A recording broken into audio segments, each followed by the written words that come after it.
term, and I've just been informed that this is a first in the history of your country, and you've been at the forefront of your country's journey towards stability, unity, as well as regional cooperation. Under your leadership, Somalia has navigated some very complex challenges, ranging from internal security threats to regional diplomatic tensions, all while striving to further economic development as well as integration with the international community and networks.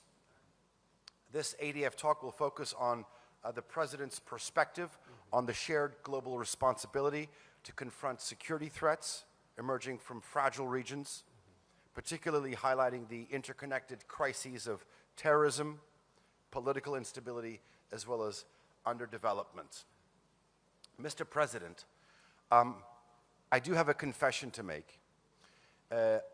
I'm very much against ChatGPT.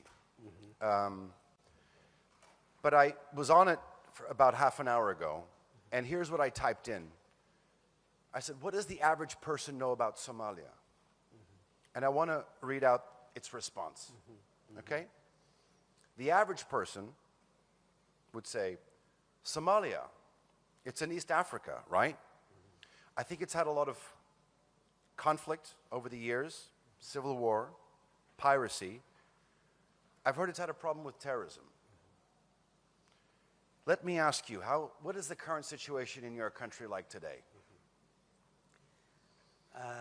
Thank you, Ali. ChatGPT is artificial intelligence which gathers a lot of information from the public domain. Maybe if you could speak into the mic, yeah. Yeah, from the, of course, public domain. And some of the issues that you said is absolutely right. We do not deny that Somalia has been in a very difficult situation for decades now. In 1990, the Somali state collapsed, and then we've been 10 years of civil war, and then 12 years of successive transitional governments, one after the other, as a characteristic of post-conflict environment. And then in the last 12 years plus, we have a permanent government that has been working in the government, in the country, and the world has recognized it. Somalia has just went through difficult times, but now emerging from a collapsed state, failed state, into a fragile state.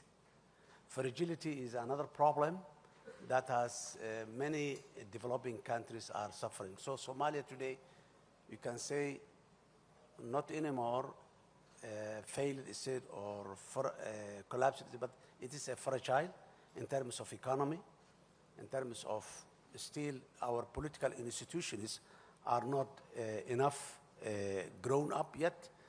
So the country is going through different stages, but we are making a very fast progress in the last couple of years. We get back our rightful position in the international arena. We stood up and fighting against the international terrorists. One is Al-Qaeda affiliate al-Shabaab, and the other one is ISIS, both in different corners of Somalia today.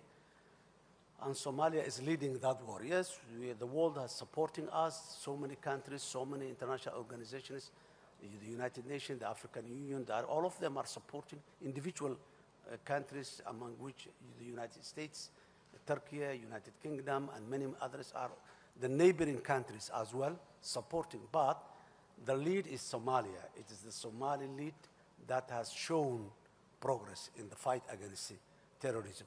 So Somalia is a country that has just turned the corner, established institutions, have its own constitution, preparing right now to go into a one-person, one-vote elections after 56 years. The last time Somalia went into an election of one-person, universal suffrage was 1969. So this is the time again the voter registration is going on, and we are going to have local elections and national elections as well. So today we are a member of the United Nations Security Council. Today we have joined the East Africa community. We are part of, we bring back all the status that Somalia has in the Arab League, in the African Union, United Nations, all these, the IGAD, So Somalia is, alhamdulillah, back to its rightful position. We'll get to your position on the UN Security Council and the East African community and IGAT in just a bit. But here's the picture that you've painted. It was a country for many years, decades, that was characterized as a failed state, as a collapsed state. And now you've transitioned into a fragile state. But one of the problems that still persists, which you've touched upon, is terrorism, both in the northeast with ISIS and Daesh, and then al-Shabaab. Talk to me about the issue of terrorism. It is not only a national problem, but it is a global problem. And how does it affect the current status in your country? Well, both terror organizations that we are speaking about, Daesh and al-Shabaab, which is an affiliate of Al-Qaeda, both of them, they don't have a national agenda. Their agenda is international, global. They wanted to fix a global problem, not Somali problem, but unfortunately, because of the circumstances of the past, they got the opportunity to start from Somalia on these issues. So that's what makes the whole effort of African Union, the United Nations, and many other international partners to get together to fight against them. So these guys, they have been occupying a major portion of Somalia, particularly the rural Somalia. Today, they are remaining in pockets. In a war, big war, there are always battlefields that you lose, battlefields that you gain. Up and downs are there, but the overall war, the Somali people, one of the success stories that we have as the Somali leadership, Somali government, is that we showed the real face of these terrorist groups to the Somali people, to the Somali nation. Now it is the people that realize that this and their principles, their way of life, their behavior does not fit to the rightful behavior of Somalia. Somalia is a very unique country with all the good qualities of a nation. We are one ethnic group, we are one religion, we have one language, but unfortunately because of bad politics in the past, we have certain grievances, and the terrorists, they benefit from the grievances. This is why they came to their weak institutions with social grievances in the country. That was how they originally preferred Somalia to come and stay there. So, but now things are changing. People are realizing now the state is growing up and it's providing services. That's what's more important now. This term, I was elected in 2022, and until now, we have recruited 6,000 teachers, public schools, and we've promised that we will be recruiting 10,000. We've established around 100 plus health posts all over. Those areas that has been liberated, we organized what we call the stabilization program to provide the society what they have missed for the last 17 years. No school, no health post, no water and sanitation in all those areas for 18 years. Now the government of Somalia is providing those services at its own capacity and with the help of international partners as well. So people are getting the message from the government that terrorists has no place in Somalia. That's what today we have. And I have taken the connotation that these terrorists, they are a fish swimming in the bone of water. If the water is drained from the bone, the fish cannot survive. That's the terrorists in Somalia today. Thank you. When you analyze this predicament, I mean, many would argue that for there to be development, first you need to have security. Mm-hmm. But I think Somalia is a unique example in the sense that on the one hand, you have a balanced counterterrorism effort. You're also building state institutions, and you're also building an inclusive economy. Mm-hmm. How do you do that? Well, first of all, the Somali state has opted that a private-driven economic model. The government is playing the regulatory role in the economy. That's what makes today Mogadishu, the capital city, as a bustling city with a real estate, with five-star hotels, with so many new things, major supermarkets, all international brands are available today in Mogadishu. That is the private that's making, and the government is facilitating all the necessary infrastructure for the private to do this type of business, not only the Somalis, but as well as foreign companies as well. Turkish companies are there. They are running our international airport. Another company is running our seaport. They are also doing so many other businesses in the country.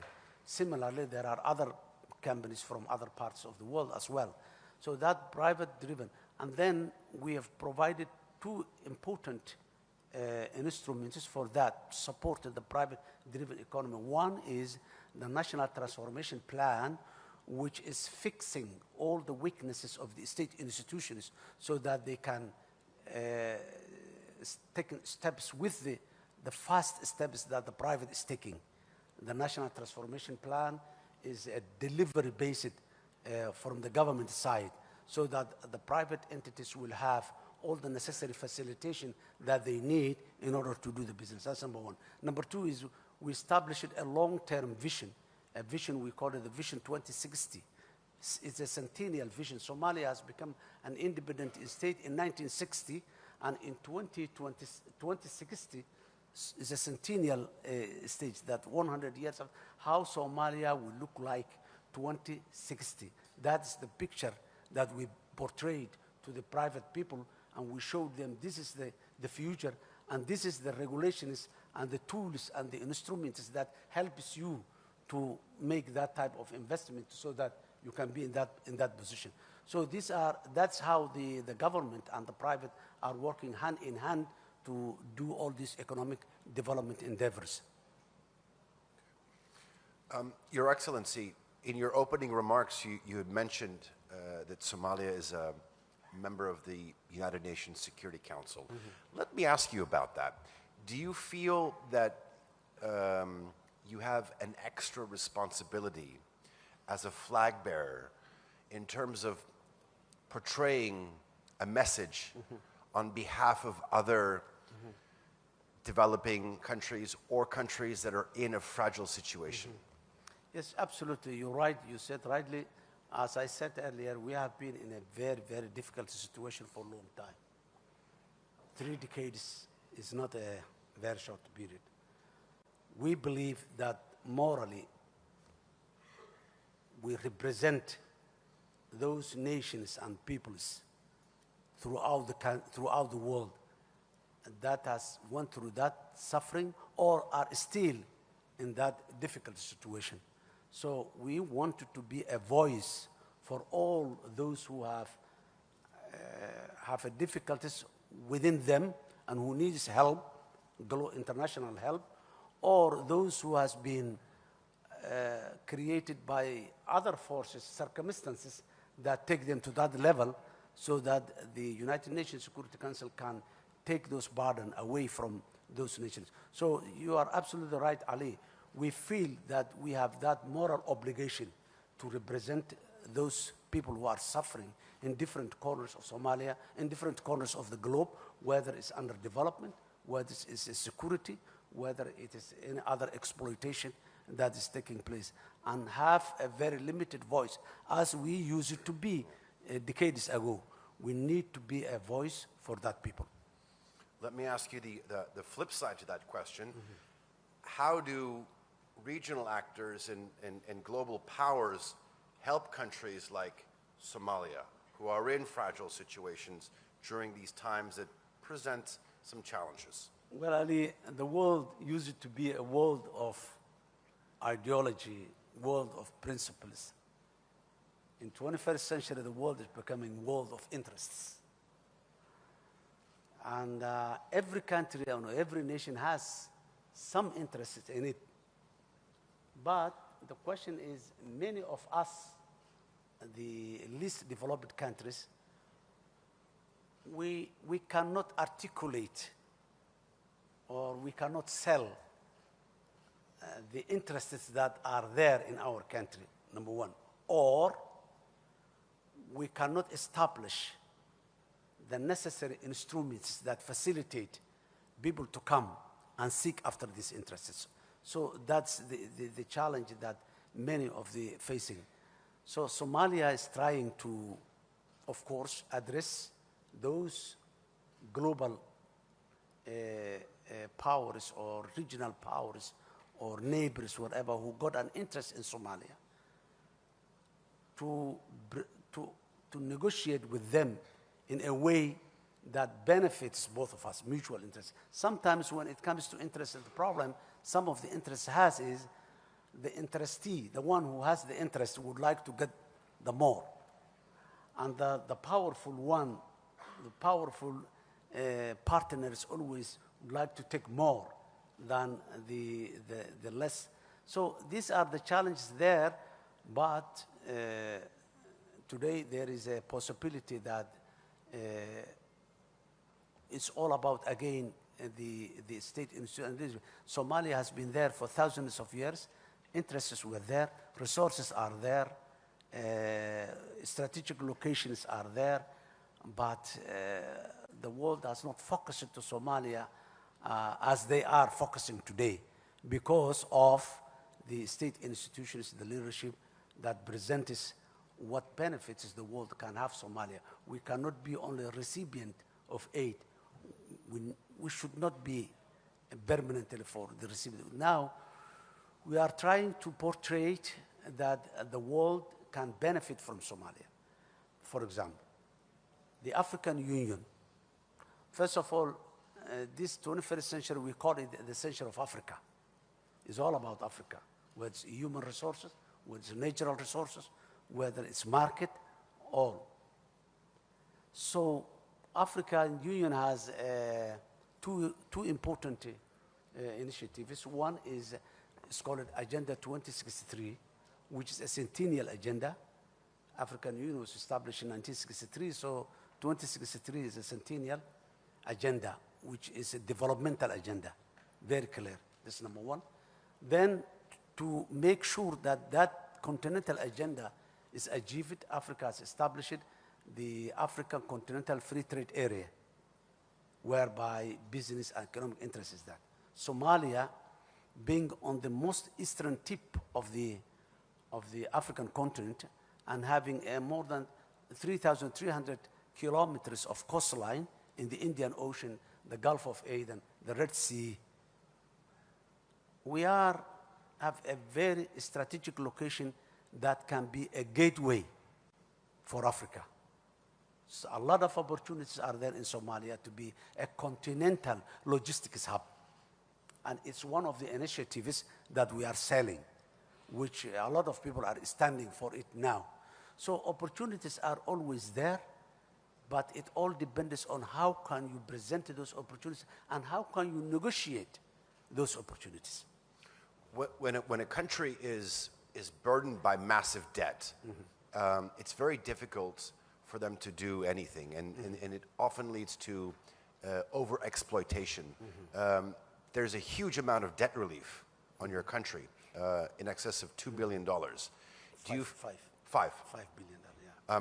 Do you feel that the international community is finally seeing the potential of Somalia to grant this debt relief so it can finally go into mutually beneficial partnerships?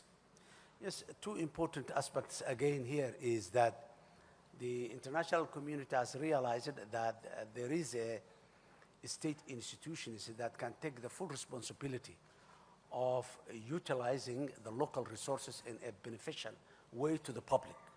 That's the Somali state. And then the level of commitment, we went through a very serious transformation in our public finance management, in our economic regulations and all this. All those were what has convinced the international partners that Somalia is moving forward with a progressive thinking and mindset. So we did all the necessary reforms, whether it's the fiscal, whether it's the federalism way of doing things, and and after more than a decade of going on with the IMF, the World Bank, the other international financing institutions, that a conclusion has been reached that Somalia is potential, so that debt is an obstacle to the progress of Somalia. So the debt has been cancelled and removed from Somalia.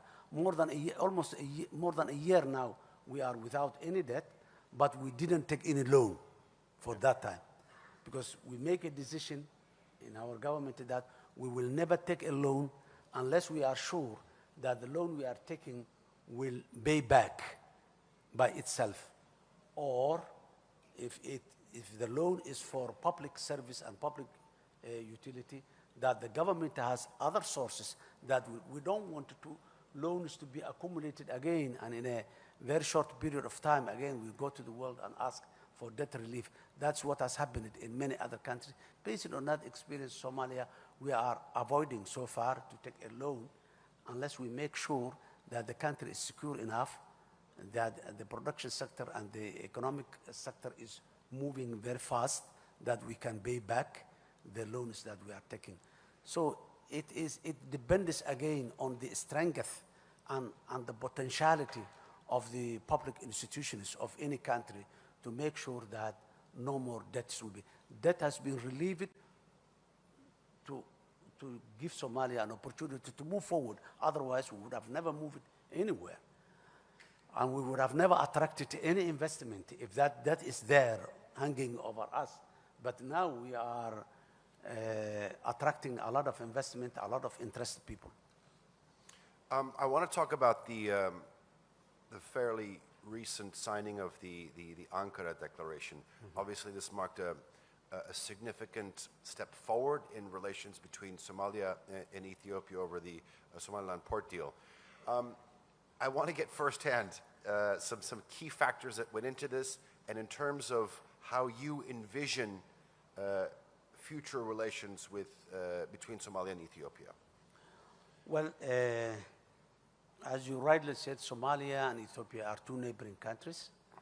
We have close to 2,000 kilometers of border, and we have a lot of commonalities. We have common people, we have common culture, we have, in some aspect, we have common language in some level. And we have a very long history of 700 years. This history was not a good one. It was a very violent history. The crusade, the jihad, and all types of things. And that history has ended in 1990 when both the Somali state and the Ethiopian state collapsed after all these long wars and all this.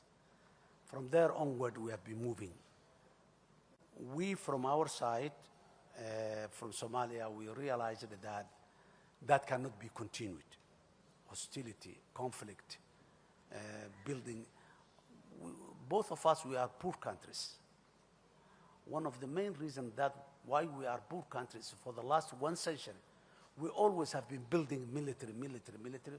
All our revenues, all our income was focused on building a huge military. Somalia has built one of the strongest army in the African continent in the 1960s, 70s, and 80s. Ethiopia did the same. And that build-up of the military was the main reason why the states collapsed later on. Revolution after revolution, coup d'etat after coup d'etat, at the end, the states collapsed. So we're working together. Misunderstandings comes up here and there when neighbors are there. But now the Ankara Declaration has opened a new door for the future of our two countries. After the Ankara Declaration, I visited Addis Ababa and have a very good discussion with the leadership there. And then after that, the Prime Minister of Ethiopia has visited Mogadishu as well, have a very good discussion and dialogue. And then after that, even there is a lot of exchange of important and very VIB individuals on teams on both sides. And we are very much hopeful that the Ankara Declaration will be the opening door for a better future. But the discussions are still going on. We have another meeting after that here in Turkey, and we are going to have soon another one. So discussions we are going on, and what we want is that we don't have, from our side, Somalia, we don't have the leisure of conflict anymore. We don't want to conflict with our neighbors. And we have a motto that Somalia in peace with itself and in peace with the world. So we wanted to live a peaceful relationship with our neighbors and with the world in general. Sounds very similar to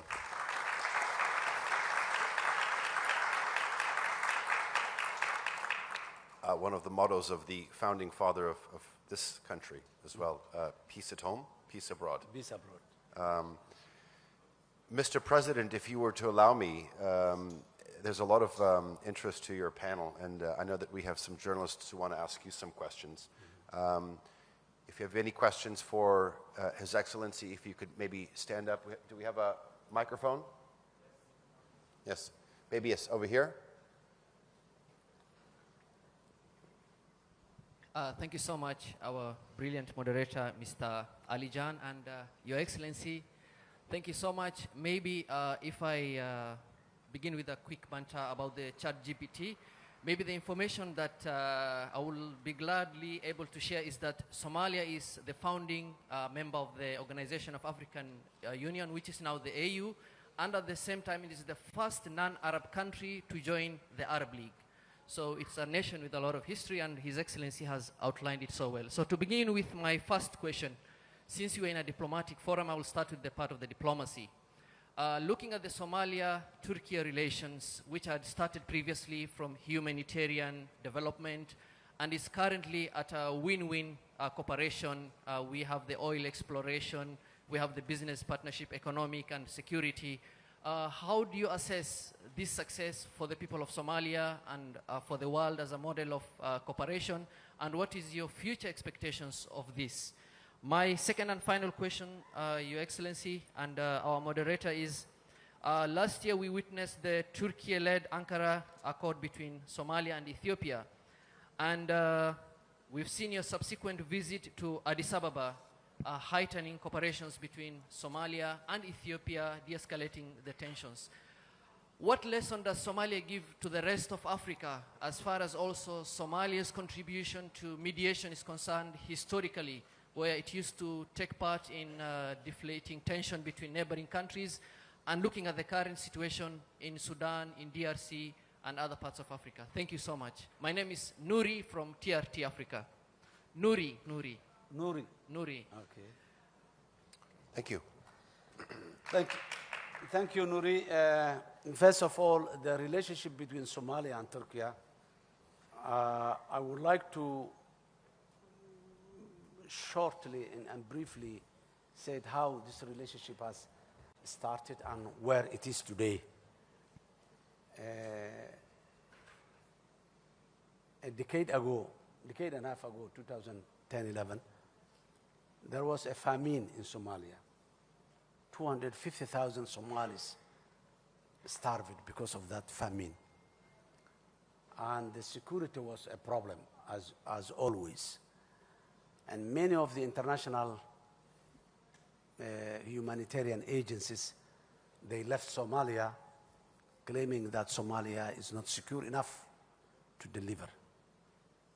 That was the time when President Erdogan, who was the Prime Minister of Turkey at that time, visited Somalia. Not only as a leader, to prove that Somalia can be accessed in terms of humanitarian, he brought there in Mogadishu his family and most of his cabinet. They were there. They visited the IDP camps. They visited all the streets of Mogadishu. President Erdogan, he got off his car and sit with the kids that are playing beside the road and asked them a lot of questions about their life. From there, the world it was unbelievable to anybody that such a prominent international leader goes to Mogadishu with his family and stays there in IDP camps without any significant visible protection or security or anything, that was a game changer. Because of that visit, everybody came back, and lives were saved from there. Because of that visit, hospitals were promised, and today those hospitals are functioning in Mogadishu. Because of that visit, a city, Mogadishu, with a population of that time more than 2 million people, now more than 3 million people, garbage was everywhere, and the Turkish people, not only they sent that, but Turkish boys, they came there and cleaned the city with all the necessary heavy machinery. Istanbul municipality was taking that role, and they cleaned the city even, helped us to clean the city, providing us all the necessary machinery to clean and remove the garbage of 20 plus years. So that has taken the world focus back to Somalia. Now, again, of course, since then Somalia has been progressing, and Somalia has a lot of Turkish companies come and invested. We have a new international airport terminal. We have a lot of new facilities for the seaport, where the services have been increased 3-4 times in many places. Now again, Somalia's problem is not famine today. Somalia's problem is the terrorists. Again, Turkey has provided training. Of course, the United States, the EU, the African Union, many other has been provided training our security forces and equipping them. But Turkey has today come up with the latest technology to support our security forces and expertise as well. They didn't say, take this equipment and go and fight. They came to us and show and fight with us against the terrorists. So taking the focus back, number 2. Number 3, nobody was coming and asking about oil and gas. This is the first time in the history that Somalia oil and gas reserves are under exploration now. Seismic service going up in the offshore, you have seen it. On the onshore, again, we signed another agreement. That does not mean that we are giving this opportunity to Turkey only, but it's the only country that demanded, the only country that become interested, and that's normal. The first move advantage is always there. Turkey cannot be compared with the companies that will come maybe 10 years later when Somalia become a better oil country. So that is the relationship between Turkey. And when there is a conflict between Somalia and its neighbors, Turkey come to mediate and, of course, make the settlement. So Turkey and Somalia has a genuine partnership based on mutual interest. Okay.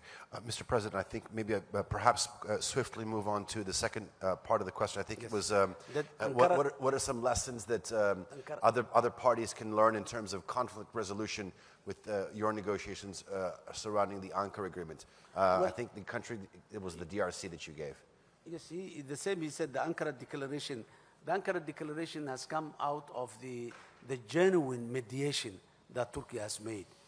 It was not an abrupt, it was a process that a Turkish delegation visited Addis Ababa, they visited Mogadishu, they talked to us a lot of different teams come. It went through a process. They asked us, they asked the Ethiopia, and at the end, President Erdogan brought together myself and the Prime Minister of Ethiopia, and you know, we have a one complete day sitting together, and President Erdogan was sitting there from the morning till midnight. We were sitting together, and at the end we strike that deal. We were happy. Ethiopians were also happy. So that's it. What lessons can be learned is that, number one, you need an honest mediator. mediator that has no vested interest in other than peace. Turkey has a very good relationship with Somalia, as well as has a very good relationship with Ethiopia. And both Somalia and Ethiopia, Turkey has assisted them at different times in a difficult situation. So honest mediator or honest broker is a prerequisite for a successful war. That is what the best lesson that the world can learn from it. Thank you. I think we have one more question. Thank you, Mr. President.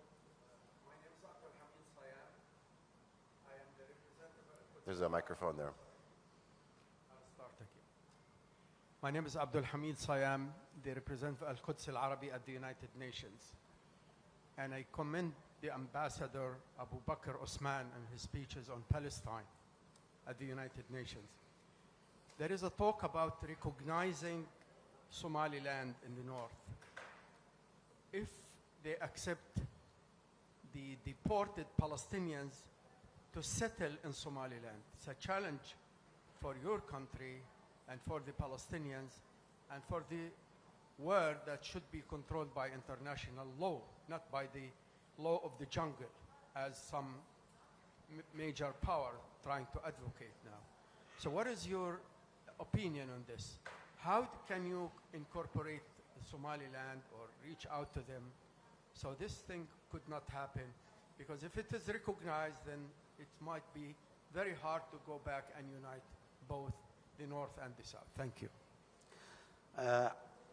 Abdul Hamid, thank you very much. First of all, the cause of the Palestinian people, it is a moral responsibility and a religious responsibility.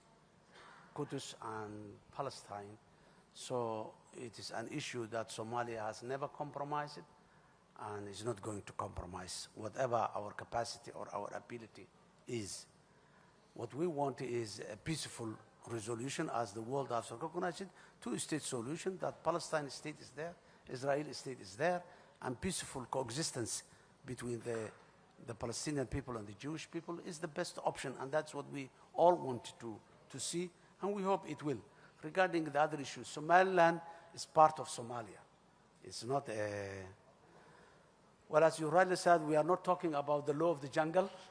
If someone comes and says, we cut this country, we cut this part from this country, and that's another case. So Somaliland is a part of Somalia, and no one has ever approached Somalia for receiving Palestinian people as replacement of their land. We don't see it as a solution. It's not whether someone recognizes or not recognizes it, but the idea of removing Palestine from their own land and putting them into other people's land, I don't see that that's a solution at all. If it is a solution, then it would have been discussed some way or the other. But that's not. Palestine belongs to that land. And they have been leaving that land for millennia, and definitely they will. So no one has ever approached it to us. And if someone says, I recognize X, Y, Z as an independent country, that's not the way the world works. Individual countries can say that, but that will not be very effective. It will only create more problem, more conflict, and more. That will not be, by saying that or by doing that, there will not be a conducive environment for putting other people there. So I'm not hopeful on that. We will hope that, as you rightly said, the world will get back to its mind and this problem will be resolved. We are very much grateful for those countries who are actively involved in resolving that issue. Okay, I think we have time for one more. Assalamu alaikum, Mr. President. Very welcome to Turkey again. My name is Tunç Demirtaş from SETA Foundation. Under your presidency, the Somali Prime Minister is in Hamza Barre, is in Lazanot, SSC Hatuma today. This is the historical visit because there was a conflict in that area a couple of months, a year ago. What do you think about the historical visit? Thank you.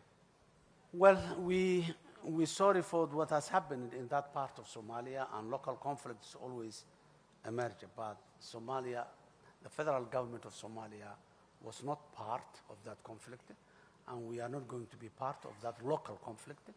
And one of the main reasons that the Prime Minister went there is to resolve those conflicts. The Prime Minister is not there to create more conflict, as some of the social media people are saying. The Prime Minister is there to solve, because that conflict is dormant, it's not resolved. It's not resolved yet. There are prisoners or detainees in both sides. So there are still conflicts that has not been peacefully resolved.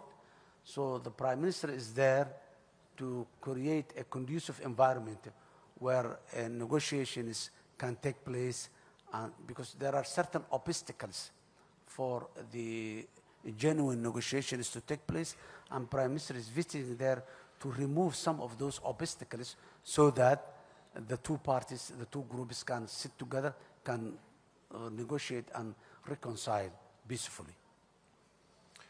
Mr. President, thank you very much for sharing your insights, as well as your perspectives.